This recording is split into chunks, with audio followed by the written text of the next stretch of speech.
Adapun terkait dengan fikrah dan pemikiran, pemahaman berikutnya yang juga berupaya untuk menjatuhkan dan menghancurkan prinsip al-wala' wal bara' yang mereka sebarkan sekarang ini ialah prinsip isqatul hajar.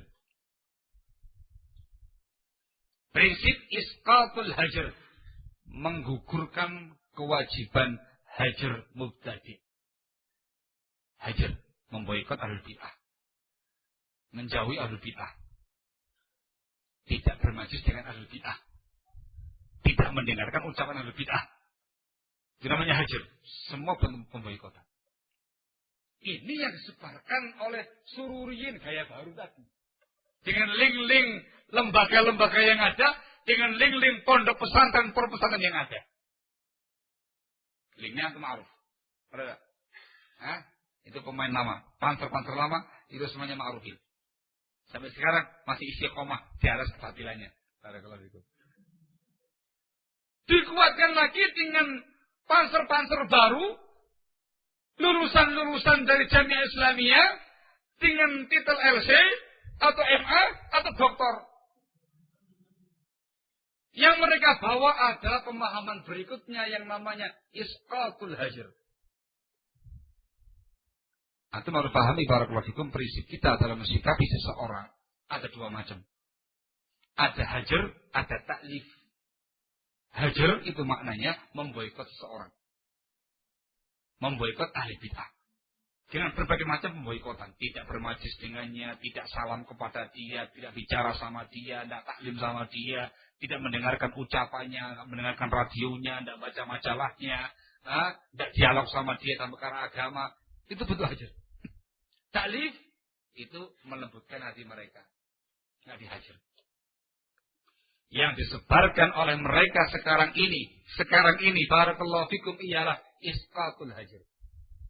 Menggugurkan kewajiban hajar. Mereka mengatakan ada di antara mereka yang menyatakan tidak ada lagi kaidah hajar di zaman sekarang ini.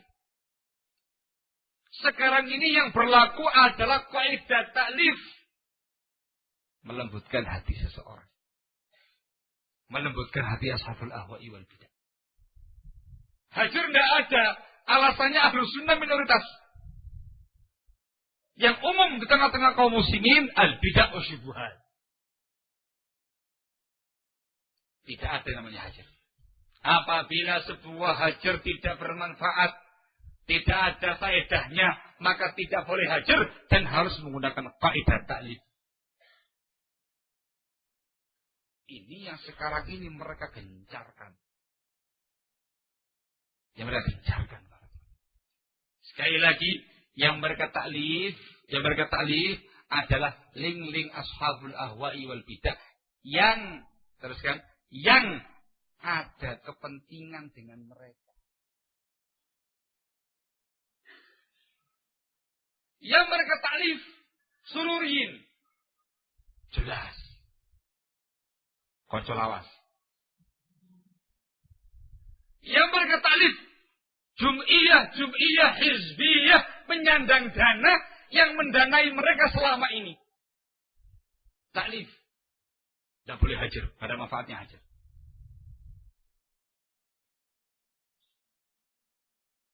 Dan siapa saja dari kalangan orang-orang pergerakan, baik ikhwanul muslimin ataupun yang semisalnya, bahkan kaum-kaum khawarij, yang sekiranya ada maslahat dakwah dengan mereka, yang ada kepentingan dengan mereka. Itu isqatul hajar.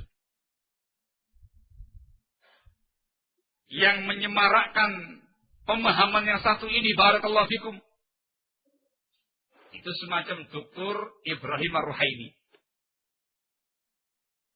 Itu yang gencar memberikan pemahaman semacam ini di tengah-tengah mereka. Dampak dari pemahaman ini, barakallahu fikum, ialah mereka terjatuh pada sikap at-tasahul ma'a ashabil ahwa'i wal bidah. Bermudah-mudah di dalam mensikapi ahlul bidah. Bermudah-mudah di dalam berhubungan, bermuamalah dengan ashabul ahwa'i wal bidah. Tapi ingat, yang mengandung kemaslahatan, kepentingan dengan mereka. Mereka bisa bertawun da'awi dengan tokoh-tokoh IM, Ikhwan Muslimin, tokoh-tokoh PKS gitu, bisa. Daurah bersama, bisa. Mereka bisa duduk bersanding dengan tokoh Khawarij. Mereka bisa mendatangi jenazah tokoh Khawarij.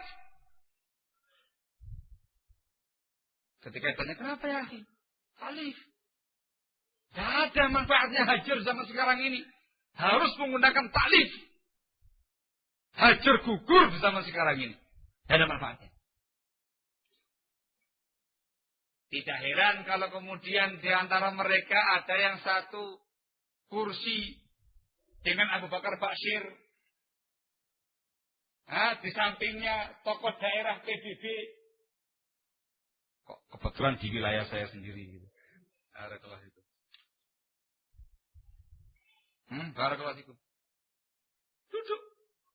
Acara muridnya yang akhwat menikah dengan seorang ikhwan.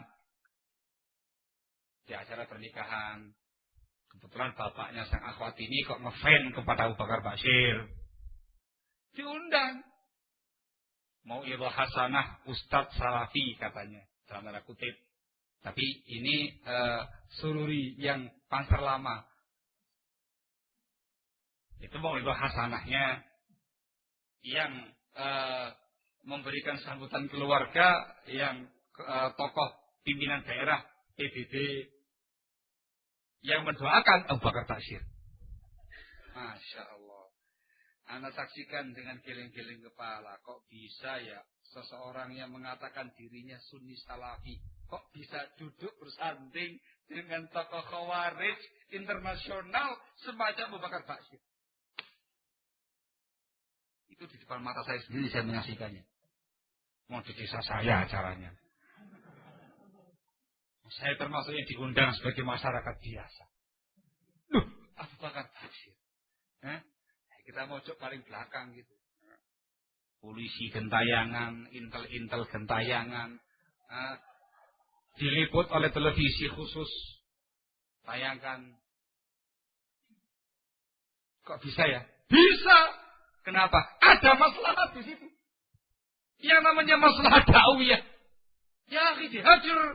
Itu tokoh Khawarij. Tidak mungkin seorang Sunni duduk bersanding dengan tokoh Khawarij. Tidak ada hajar itu di zaman sekarang. Sudah gugur kewajiban hajar. Tidak ada manfaatnya hajar mubtadi'. Sekarang itu waktunya taklif. Tapi yang dimaukan dengan taklif adalah semacam. Jangan heran kalau kemudian ketika Amrozi, kemudian Imam Samudra, kemudian Mukhlas, trio bomber yang dieksekusi di Bali itu. Baik, pasca dieksekusikan dipulangkan ke tempatnya masing-masing. Jangan heran mereka bisa mendatangi acara pemakaman jenazahnya Amrozi. Yang dikatakan tokoh kata Salafi, tokoh Sunni. Sururi. Barakallahu fiik. Ditanya kepada oleh yang nganter masyarakat. Loh, Ustaz, kenapa kok ikut pelayatan jenazahnya Amrozi? Ini kan tokoh teroris ini. Ingin tahu saja. Enteng jawabannya. Ingin tahu saja. Nah, kok kebetulan kok di tempat saya juga gitu loh. Jadi syaratnya Ali. Ketika itu yang nganter tadi ngomong sama bapak saya. Bapak saya ngomong sama saya. Anda bilang, Bi, kalau dia itu tukang becak di pojok lapangan sih mungkin saya maklumi ya. Mungkin dia penasaran, kayak apa sih yang namanya Amrozi itu, begitu ya. Nah, kayak gitu ya. Mungkin lah tukang becak di pojok lapangan ya. Nah ini tokoh sentral yang katanya sebagai seorang Sunni, sebagai seorang Salafi, bukan lagi tokoh di tempat kita saja, nasional ini. Bahkan mungkin internasional. Panser tua ini, bukan panser muda lagi, panser tua ini. Mendatangi pelayatan jenazah atau pemakaman jenazah tokoh teroris internasional Amrozi. Loh kok bisa? Bisa. Kenapa? Satu hati. Satu akidah. Sama-sama akidahnya menyimpang. Itu yang namanya ulfah. Ikatan hati yang gak mungkin dibohongi. Bisa. Itu namanya taklif.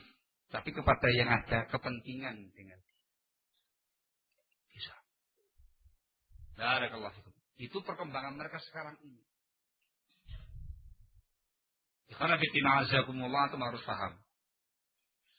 Yang namanya hajar mubtadi itu salah satu bentuk barok kepada ashabul ahwa'i wal bid'ah.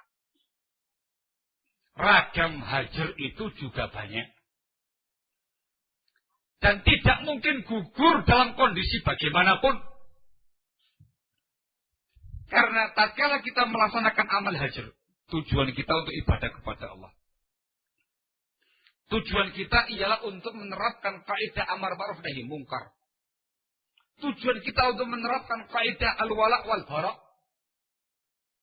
Kaidah kita yang keempat dalam rangka untuk menghargai dia, menghukum dia, dan juga supaya muslimin tadi jauh dari pemahaman-pemahamannya. Ketika satu maksud tidak tercapai, masih ada maksud yang lain yang tercapai.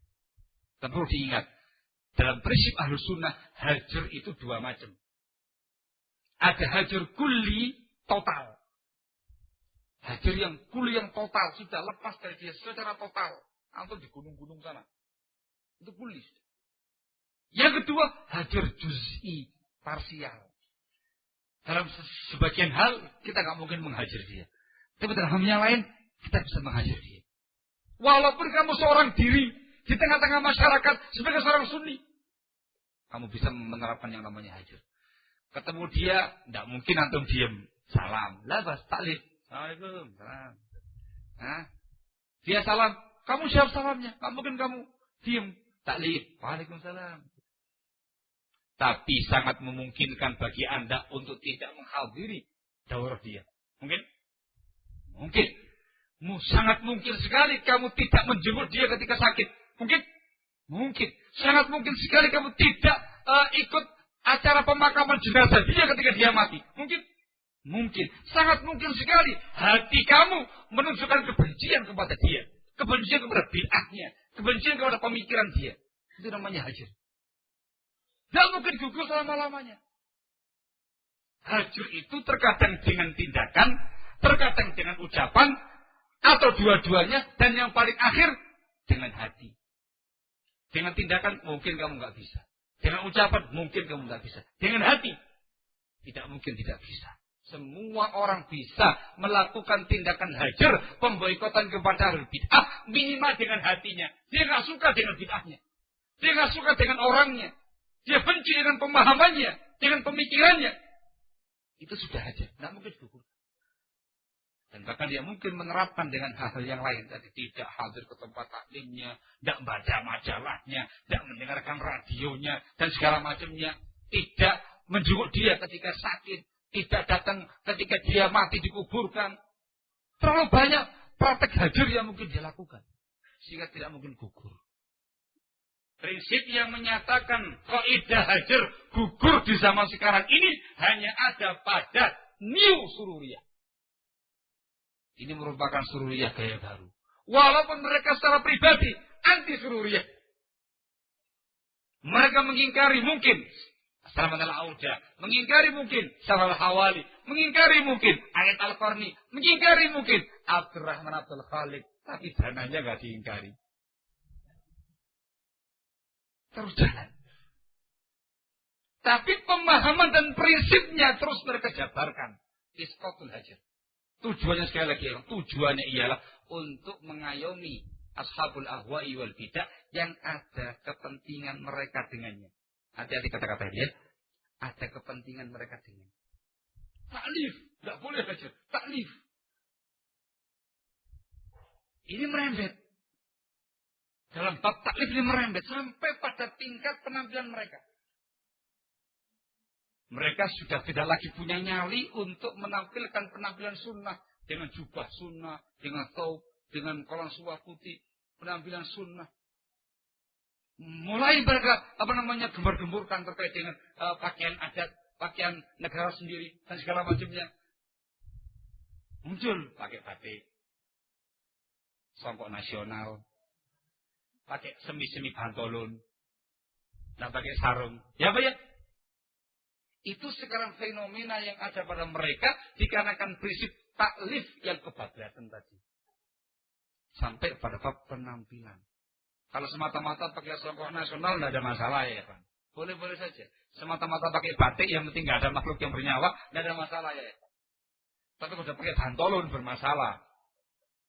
Yang lebih bermasalah lagi ketika mereka menyudutkan dan melecehkan pakaian sunnah. Melecehkan pakaian jubah yang dicintai Rasulullah SAW. Salah satu tokoh mereka yang Dr. Muhammad Arifin Badri. Ditanya, itu ditampilkan di ufit.com. Itu punya mereka. Saya ditampilkan, ditunjukkan kepada saya oleh Ikhwan dari Jogja. Tampil ketika dia taklim. Lama ada bersua ini. Songkok nasional, pakai baju yang kayak batik gitu, Masya Allah. Ditanya, Ustaz, apakah songkok nasional itu tasyabbuh dengan ahli bid'ah? Senyum dia. Dia mengatakan, ini kalau boleh saya ibaratkan ada seekor kambing yang kepingin nyeruduk gunung. Jadi ya kira-kira yang hancur kambingnya, bukan gunungnya. Gitu. Sama ketawa-ketawa gitu. Tasyabbuh itu dalam perkara-perkara yang merupakan ciri khas mereka. Songkok nasional bukan ciri khas yang kita. Boleh-boleh saja. Nah, setuju saya. Tapi dia melebar pembahasannya. Melebar. Saya optimis orang-orang Indonesia masuk dalam surga. Saya optimis orang-orang Indonesia banyak masuk dalam surga. Bil makna ya. Saya heran dengan orang-orang yang baru ngaji taklim-taklim itu. Baru ngaji taklim ganti seragam. Ganti seragam. Tidak harus ganti seragam. Pakaian kamu itu pakaian yang perkara yang boleh. Kamu tampilkan pakaian bangsa kamu ini. Saya kasihan. Kenapa kok pakaian bangsa kok dihinakan, gak disukai sama anak bangsanya sendiri? Gitu. Mulai ini.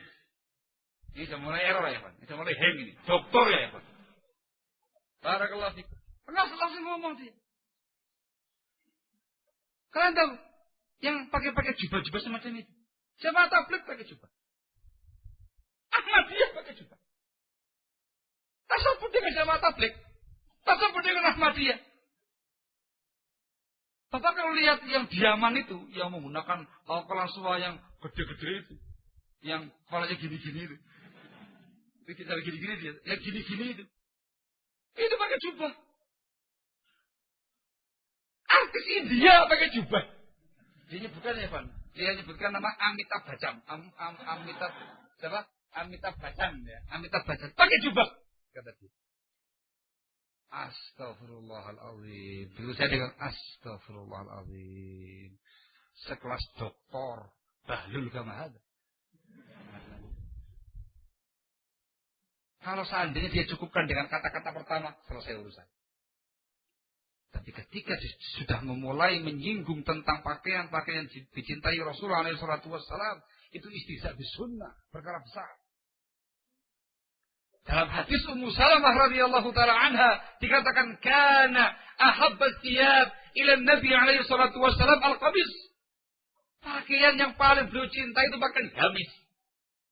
Memang betul hukum asal berpakaian itu mubah, tapi ketika Rasul lebih mencintainya, kita ada makna sunnah di dalamnya, mana lebih di dalamnya. Bukan semata-mata lagi perkara mubah. Tatkala kita memakai jubah tadi dalam rangka untuk mencintai Rasul, mencontoh Rasul, berpahala. Dan na'udzubillah min dzalik ketika dia mencontohkan tasyabbuh dengan jamaah tabligh, tasyabbuh dengan Ahmadiyah, tasyabbuh dengan tokoh-tokoh sufiyah.